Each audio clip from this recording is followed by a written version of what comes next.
If your solution feels like it's built on quicksand, it's probably because you skipped the foundation, a solid problem identification framework.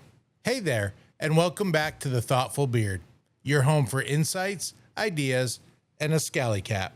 I'm Justin, and today we're moving into the third part of our series on diagnosing and solving the right problems. If you've been following along, you'll remember in part one we explored why we often suck at problem solving. Spoiler alert, we tend to fix the wrong ones. In part two, we dug in how to tell a symptom from a root cause. Now, for part three, it's time to get systematic. We'll walk through some frameworks that help you structure your thinking so you can uncover real problems instead of just mopping up symptoms. Before we dive in, here's a quick refresh on why this matters. Tackling symptoms instead of root causes leads to eroded confidence. People lose faith when the same issues keep popping back up. Loss of capacity. You waste precious time, money, and effort on short-term band-aids. And thirdly, morale damage. Teams and individuals start asking, does anything we do really work? In our last video, we emphasized that if you're only seeing the surface level complaints, like it's too slow, we're always behind schedule, or everyone's frustrated, you're probably facing a symptom, not a root cause. So today we're going to explore how to systematically go deeper. Let's get into it.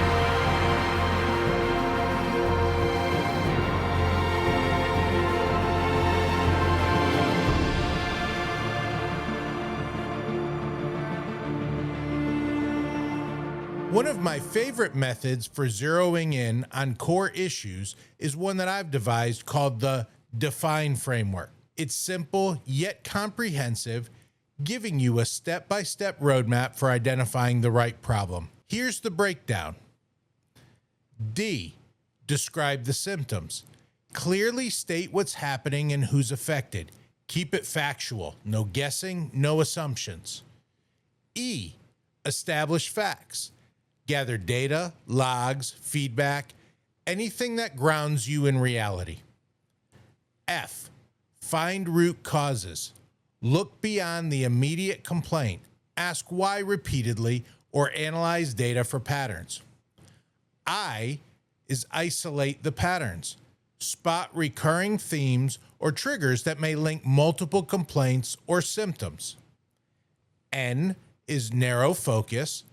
Distill all the information defined previously into a concise problem statement, one that's specific, testable, and within your control.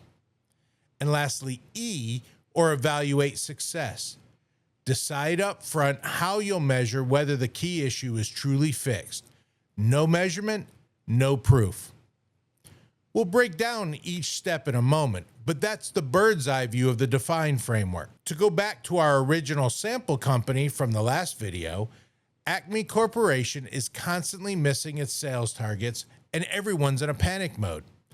Usually the symptom is, we're not hitting our number, and the knee-jerk fix might be, we need to hire more sales reps, or we need to replace our existing sales reps.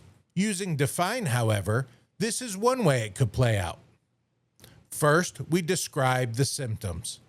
We see a drop in quarterly sales, plus frantic emails about missed quotas from management. Secondly, we need to establish the facts. Check the data, the conversion rates, how many new leads are coming in, etc. The data shows that lead volume is on par with expectations, but conversion rates are exceptionally low. Thirdly, we need to find root causes. We need to dig deeper. Why aren't the leads converting? Is the messaging off? Do the product demos actually address the pain? Do sales reps need additional training?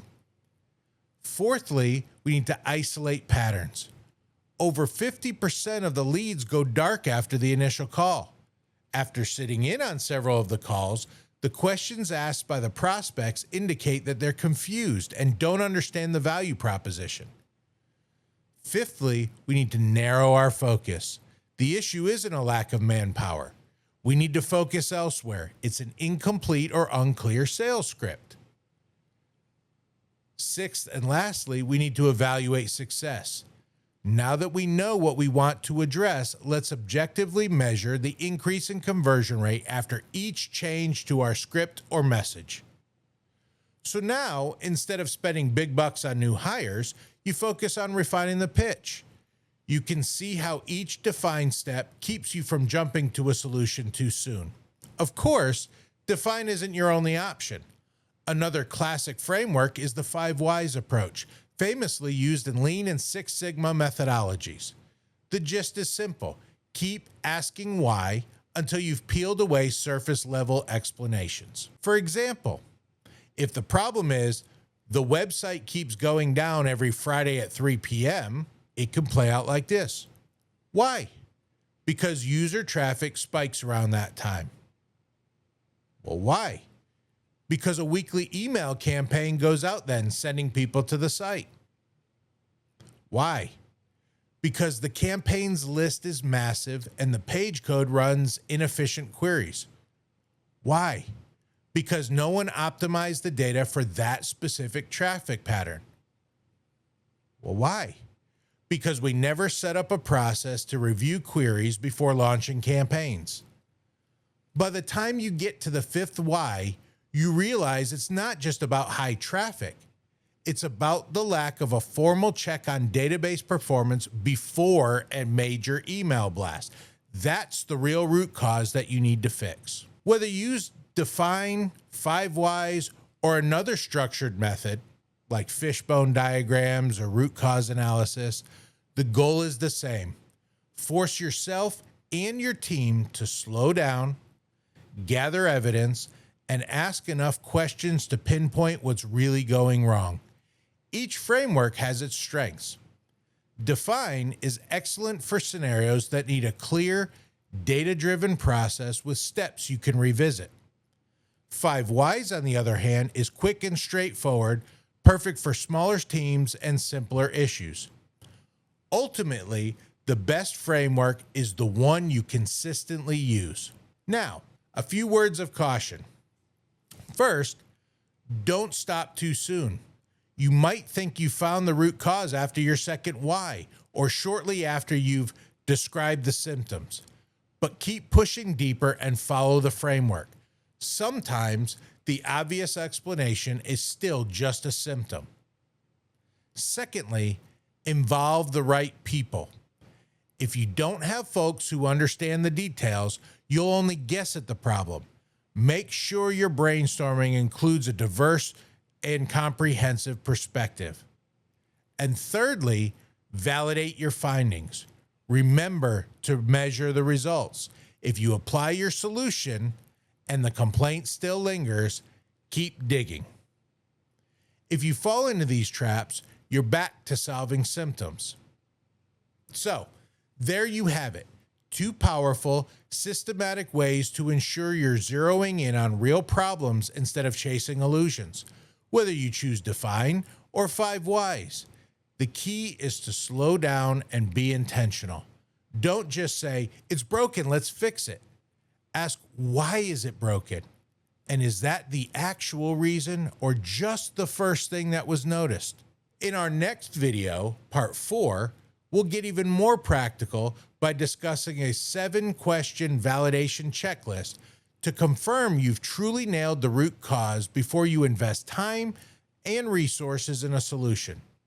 Consider it your final safety net against problem misidentification.